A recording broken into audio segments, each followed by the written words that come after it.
Welcome back. This is Sharon Vornholt here today with another episode of Let's Talk Real Estate Investing. I'm excited about this show because you know how I like to talk marketing. And my guest today is McKinley Carbone. McKinley is the marketing and sales coordinator for Open Letter Marketing, which is a direct mail company that is specifically for real estate investors. So they don't just do marketing for just anybody. She's the person that'll do that you'll find does the social media posts, the Facebook ads, newsletters, and she creates direct mail campaigns specifically for your marketing needs. Now, if you're looking for a unique direct mail option, I'm sure you're going to like this show today. So welcome, McKinley. Yeah, hey, thanks for having me on.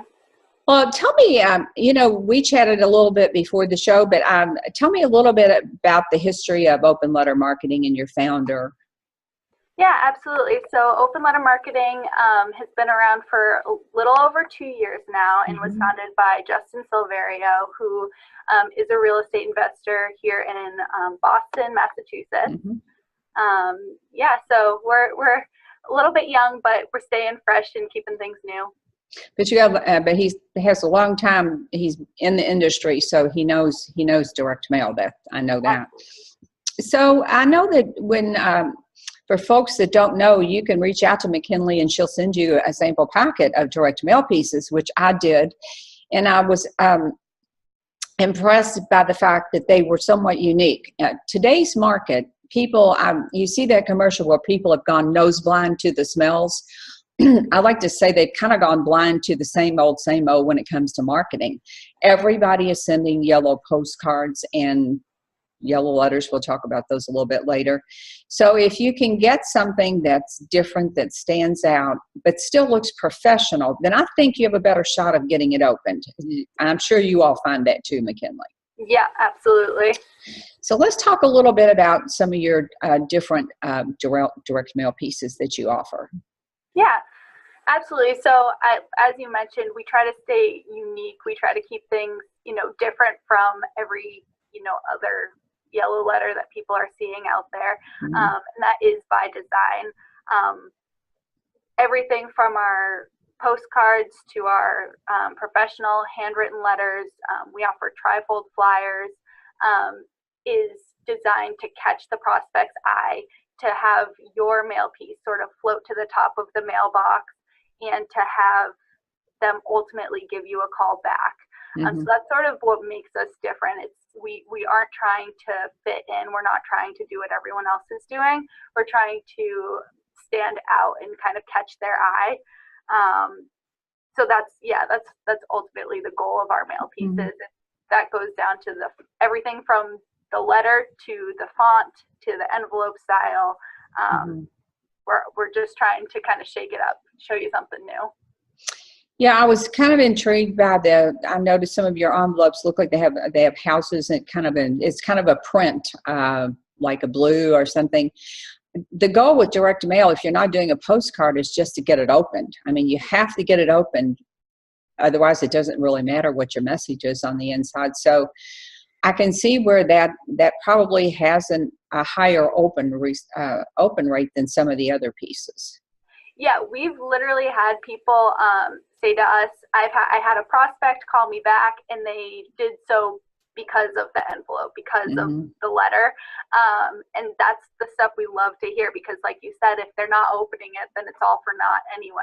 Yeah, I know. I kind of always done a mix of letters, a mix of postcards, and things will be going along swimmingly for a while. And then all of a sudden, I'll just tell people, they talk to me all the time about direct mail response rates. And I said, they're just not good right now. I can remember when we were getting 5, 6, 7, 8% open rates, and but it's just not that way today. So you have to find a way to stand out, whether it's, I do use postcards some because they work well for some niches. I know one thing you and I talked about in our first call was the fact that I don't send colorful letters in colorful envelopes for probates. Right. I keep those very professional. And one of the questions I had for McKinley was, do you have something white? Or she said, oh, we have something cream. And I said, well, that's good, because probates, they are a whole different ballgame when it comes to marketing. Mm-hmm. Yeah, absolutely. And another thing I do like to mention is that the color of our envelopes all come, like, we've done psychological research into the colors and how those colors get responses from people, like how they make people feel. So you want to make people feel good, you want to make people feel comfortable, and then ultimately when they get into the letter, then they're figuring out what it's about and kind of have that warm fuzzy feeling already from the get-go by just virtue of seeing the letter itself. So I know you all do not do yellow letters. I am definitely not a fan of yellow letters. I like something that looks more professional. And I think I tell people you can get a lot of calls off of yellow letters, but once they find out you're not going to drive out and give them full price for their house, then they're not very happy with you. And from my point of view, I don't want to be in the phone answering business. I would rather have my mail piece say, hey, I know you've got a problem. I'm an investor and I can solve that problem. So I don't like to kind of have that hidden or trick people into opening my mail piece. That whole thing is just not the way I like to do business. Yeah. Yeah, no, and the yellow letters, I mean, I think we mentioned it a little bit earlier. They're so overused. When you Google direct mail for real estate investors, it's probably the first thing you'll see. And ultimately, it's like when everyone's doing that, when 90% of the investors are doing this, you want to be the 10% that's doing something different, because that's what people are going to respond to. Exactly. And I know, so one of the things that I teach is that you have to, I have a rule that when in direct mail, I mail till I buy the house, someone else buys the house, or they absolutely insist I take them off the list, which I can usually talk them out of, by the way. But people will say, oh, I did send 3 letters, I got nothing. I sent 4 letters, I got nothing. And, from my statistics, something like 81% of your deals will come at or beyond your 5th mailing. Yep. So I tell people, you've got to have these multi-touch campaigns. And for me, I just mail till the house isn't available. Yep. I really don't understand the numbers behind. People will say, yep, I have a 6-touch campaign. Well, that's great. But if the house isn't still available, why would you quit? So I wanted to talk a little bit about how you all do your multi-touch campaigns. Yeah, absolutely. So again, Justin created these multi-touch campaigns out of the necessity to sort of automate the follow-up process. Real estate investors are probably some of the busiest people that I've ever been in contact with.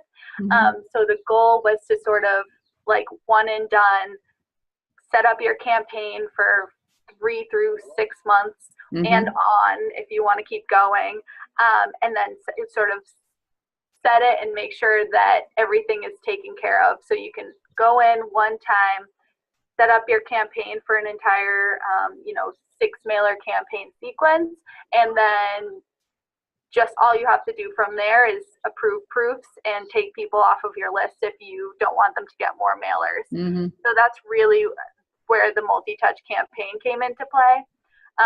And then with our campaign specifically, we created them so that each mailer is building off of the previous, so that you're essentially starting a conversation with this prospect, even if they aren't necessarily picking up the phone on the first, second, third, fourth touch. Then by the time they get the 5th, 6th touch, you're like, hey, I'm still interested. I'm still looking to buy that house if you are. And then by then, people are more familiar with you, more familiar with your brand, your logo, if you include that in your letter, which I always think is a good idea, just so that people have that recognition. And then like you said, by the 6th, 7th touch, they're like ready to call. It's all about timing. It's all about catching people. Yeah, because time and circumstances change all things for people. The person who's not motivated today or next month or even a couple months after that, there will come a time when their motivation changes or their circumstances change. So you want to be the one. I always tell people you want to be the last man standing. When everybody else is given up and they still have a house to sell, you want that to be you. So on your multi-touch campaigns, let's say I were to order a 6-month campaign and then I was going to scrub my list and start it up again. do you pay for the entire 6 months, or is there a way people can be automatically billed every month? How does all that work? Yeah, so we if you're sending high quantity 6-mailer campaigns, we're more than happy to work with you on getting that so that it's a monthly installments. Mm-hmm. So yeah, we're more than happy to work with you on that. I know that's a stumbling block for a lot of investors, because when I tell them they need to do this, I was talking to somebody the other day, and they had a full-time job and they had limited time. And I said, well, you need to outsource your mailings. And they said, well, I talked to this one company about setting up a series of 6 months of mailings and then reevaluating my list. But they wanted me to pay all of it up front. And he said, I just can't do that. I can give them a credit card where they can charge my credit card on the same day each month. But they weren't willing to do that. So he was a lost customer,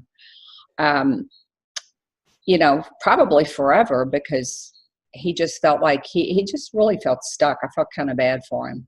Yeah, that's the thing about us here is that we, one of the things I like to tell people is that we want to work with you. We want to be successful with you. We want to set you up for success. So if there's something like that, I'm always like, let's have a conversation about it. Let's talk about it. Let's see if we can figure out a solution. So, yeah. Okay. So I noticed in some of your stuff, I always put a physical stamp on my mailings when I did them, simply because I wanted to get the return mail. And I know there's a little bit faster turnaround. So what's your take on the different kinds of postage? Yeah, so this is a question we get all the time, and it's a really good one. So the difference between first class mail and standard class mail, there's 3 main differences. The first of which is timing. First class mail takes 4 to 6 business days, whereas standard class takes anywhere from 1 to 3 weeks. So there's a bigger bubble.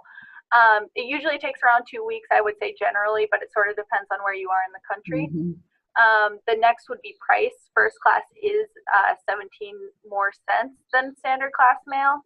So that's something to consider when building your budget. And then the third thing is return mail. It's huge for people to get return mail. Actually, look at this. This is Justin's mail. Yes. And I just did just was talking about this. When I started out, for so many years, I just went darn and threw them in the trash. And then you learn about, I have a procedure where I might have a little broader list for when I'm mailing, but if I'm going to do a skip trace, talk about, you can do one-offs like with Find the Seller, or you can use TLO. There's a lot of services you can use. But people have to remember that if their inclination is to throw those in the garbage, that's probably what most everybody else is doing. So if you can pull the gems out of there, you might be one of the only few people that's actually contacting them, taking the trouble to find their address. So there's gold. They go from no lead to the best lead. To the best leads, yes. And somebody was talking about the cost. I said, well, you can always go back through those and look the house up again. For me, it would be on the tax assessor site and say, is this a house worth skip tracing? And there might be some that you'd say, well, it was a fringe house, maybe not. But in general, those can be some of your very best deals. So that, in my mind, the extra money for the first class stamp or first class postage is worth it 100%. Yep, absolutely. So let's talk a little bit about, for me, I have a sequence of letters that I send out for probate.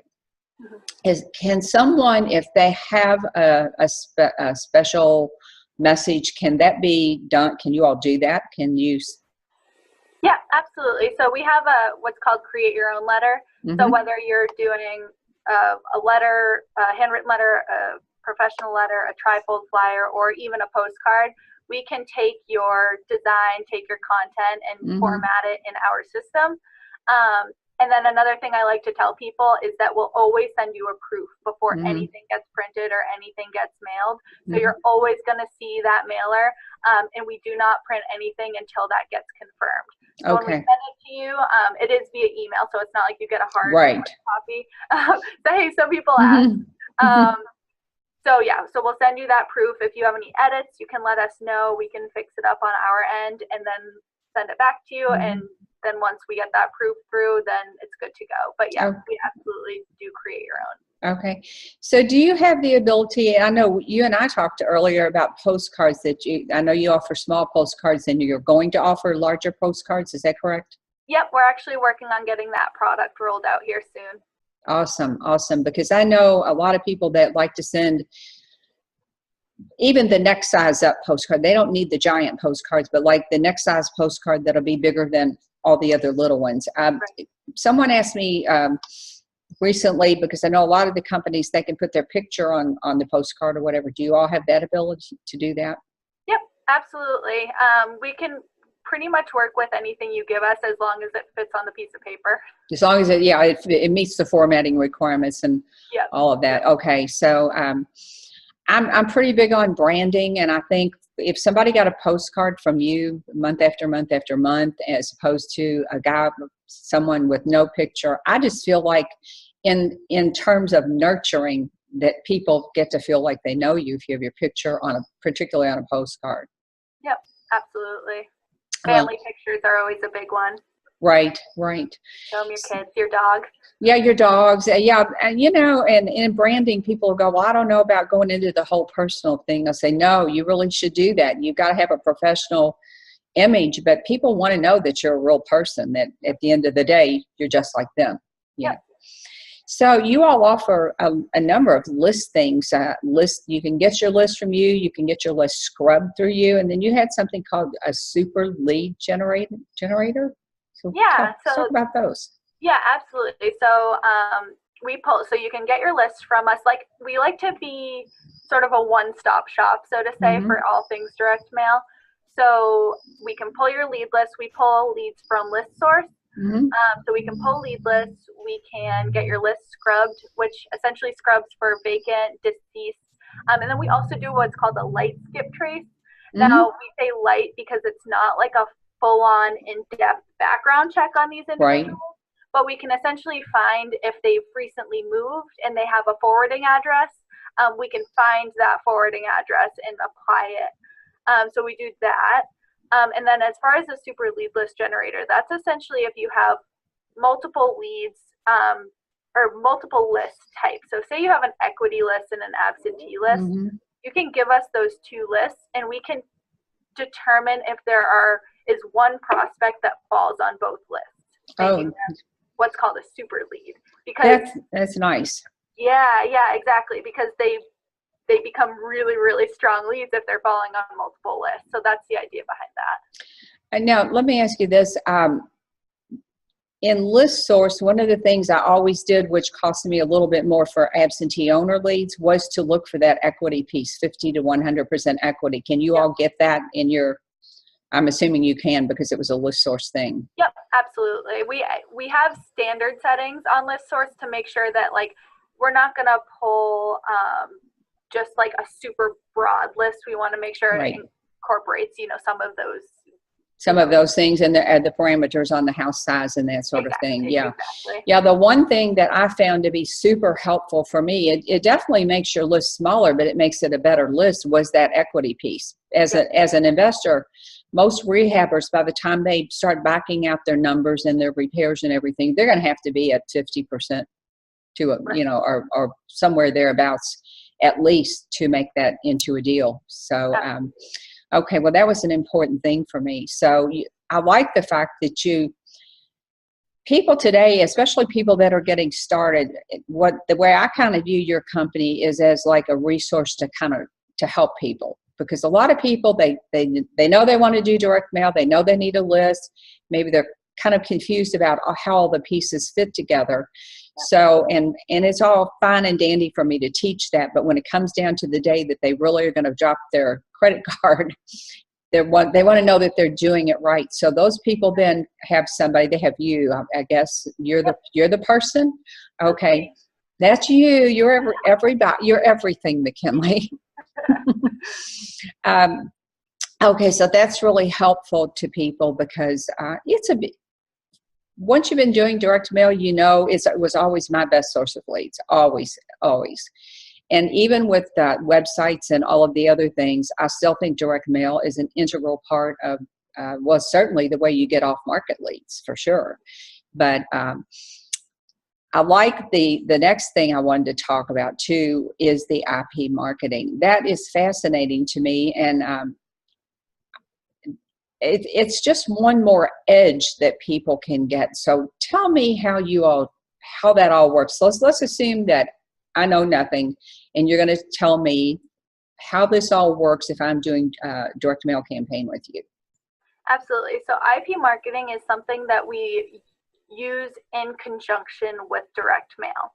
So essentially what we're able to do is take your direct mail list and run it through an IP mapping system. Mm-hmm. Now through this system, we're able to pull IP addresses of your prospects. And IP addresses are sort of, they're like mailing addresses, but for your computer. Mm-hmm. And so it's not a 100% match. Usually we match about 60%.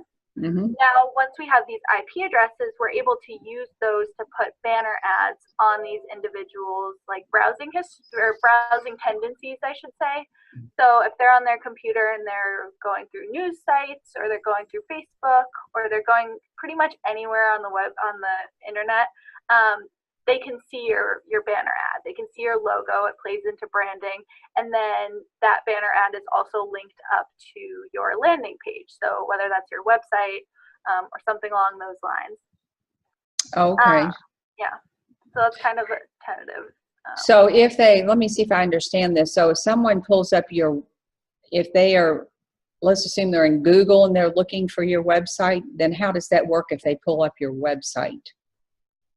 So it doesn't really have anything to do with your website. It's more just your banner ad. So they're on Google. They're searching. They go to a news site. They're not even like on your website. Your little banner ad will come up on the side, say, "Hey, we buy houses, LLC." It'll have your little logo and your business name, and they say, "Hey, I'm looking to sell my house." They can click on that banner ad and get pointed to your website. Mm-hmm. But when in conjunction with direct mail, it's almost more of a psychological game. So we usually recommend that you are distributing banner ads for a week before and a week after your direct mail hits. So essentially these people are seeing your banners, they're seeing your logo, and then they get a mail piece and they open it and see your logo again, and they have that familiarity. They're like, "Oh, I've seen this before." And it sort of prompts them to want to call. They're like, I know you. It has that, like, I know you feeling to it. And so it's the power of suggestion, really. It's like, yeah, that's what it's like stalking, and I love it. It's intelligent stalking. Yeah. That's brilliant, because I was trying to tell my coaching group a little bit about that. And this one guy, he says, I said, "I don't know anybody 50 years old and under that is not on Facebook." And he went, I said, "Well, it's my understanding that you don't have to actually be on Facebook. You can be searching for something else with IP marketing." So he'll be really happy to hear that, although it's my goal to get this man to have a Facebook account. So it's just funny to me. Yeah. So virtually anywhere then they're online, they would see that. So let me ask you this. If I were doing, let's just use a round number, 1,000 mail pieces, and you could find 60%, let's say 600 of those, then how many impressions, did I see somewhere 8 or 10 impressions? Or Yeah. So we typically recommend 10 impressions per week and doing it for 2 weeks, so that at the end of the 2-week IP campaign, they've gotten hit with 20 impressions. And the cool thing about it is that you're not spamming them. It's not like every page Right. they click on, they're seeing you. It's distributed very organically. Mm-hmm. So we usually recommend 20 impressions over 2 weeks. Okay. And you can play around with that number. Okay, so just give me a ballpark. So we'll just for the sake of round numbers, let's say you found 600 of those people. Give me a ballpark cost on that. Okay, so I would have to do a little bit of math, but it's $24 per 1,000 impressions if you use us for direct mail as well. Okay. If you don't use us for direct mail, it's $28 per 1,000 impressions. And Okay. then I also want to mention that there is a lead minimum of 1,500. 1,500. Okay. So typically if you do the 10 impressions over 2 weeks and at 1,500 leads, then I think it's around like $432. Don't quote me on it, but Okay. it's around 400. Okay, so what happens to the people though that maybe don't have 1,500 leads? They're just out of luck. So it's kind of a strong minimum on our end, and I like to tell people that to build your list up to that, you can get that list to that if you were just like building it and slowly compiling them. So I think like if you have less than that, just inch it up a little bit more. Try to get that list up, whether you have to, pull lists, do some driving for dollars. Oh, sorry about that. But yeah. Okay. So now when we say we give you a list of, okay, if I give you a list of 1,500, but you only find 60% of that, is that, I just have to give you a list of 1,500? Yeah, exactly. Okay. Let me ask you another question for someone who says, that's a great idea, but I cannot afford $400. Can they choose to do less impressions till they can build up a little bit, or is that an option? Yeah, you can play around with the number of impressions. You can play around with the number of weeks, so that you can sort of work your way up to that. Okay. Ideal. I always say, what I tell people is they get kind of freaked out about marketing, especially new people, because it does cost money to do direct mail. But I always tell them, your goal should be to get a deal, get a good, nice, fat deal, even a wholesale something, make $10,000, and then you put that in what's called the marketing bank account. And you don't go to Florida and you don't like buy a motorcycle. You just go and you use that money that is your marketing money. And once you can get ahead of the curve, then you and I know that it all plays out. But I love the idea of the IP marketing. I think that is a real differentiator for your company. It's all about layering. Any way you can sort of layer your marketing, I think it plays to your benefit. So having direct mail is, I think, always going to be a really solid, marketing tactic. But then being able to add that extra layer of, hitting people in different ways, it's gonna work to your favor for sure. Okay. Well, I agree with that. Anything else you'd like to tell people about working with your company, or about any marketing tips you have for them? I mean, we covered a good amount of it. We're just looking to get you guys, the best marketing that we can do, and make sure that we can help you out along the way. We want success for you just as much as you want it for yourself. So we're just here to help you get there. And if you ever have any questions, then I'm the person answering the phone, so you can always call in and follow up with me, and I'll help you out. Okay, I'm sure I'm going to have more questions for you. Well, McKinley, thanks so much for coming on the show. This has been a great show, and I'm going to encourage people to check it out. So, folks, I want you to head over to Open Letter Marketing and check out the products. I mean, I was really impressed when I got a sample packet, which there are some different mail pieces in there. And I've been encouraging, I was thinking too, because I've been encouraging people to change things up, and maybe instead of sending just a let me buy your house mail piece every time, to mix it up and maybe send something. I was thinking of your trifold the trifolds that you have. Send something like a quarterly maintenance thing for the house, quarterly maintenance for your house, seasonal maintenance for your house. Or there are lots of different things you can do with the actual format of their piece to make yourself stand out. And I think you want to be as an investor, if you can become a trusted resource for people, then when it comes time for Aunt Mary to sell her house, they're going to think of you. And I know that it's a whole branding thing, but it works. Yep, absolutely. I agree 100%. Yeah. Well, McKinley, like I said, thanks so much. And what's the best way for folks to reach out to you? Thank you. So you can email me, mckinley@openlettermarketing.com, or give us a call at 978-269-0245. Okay. Well, thanks so much again. And This is Sharon Bornholt, and I'll be back next week with another episode of Let's Talk Real Estate Investing. I'll see you then.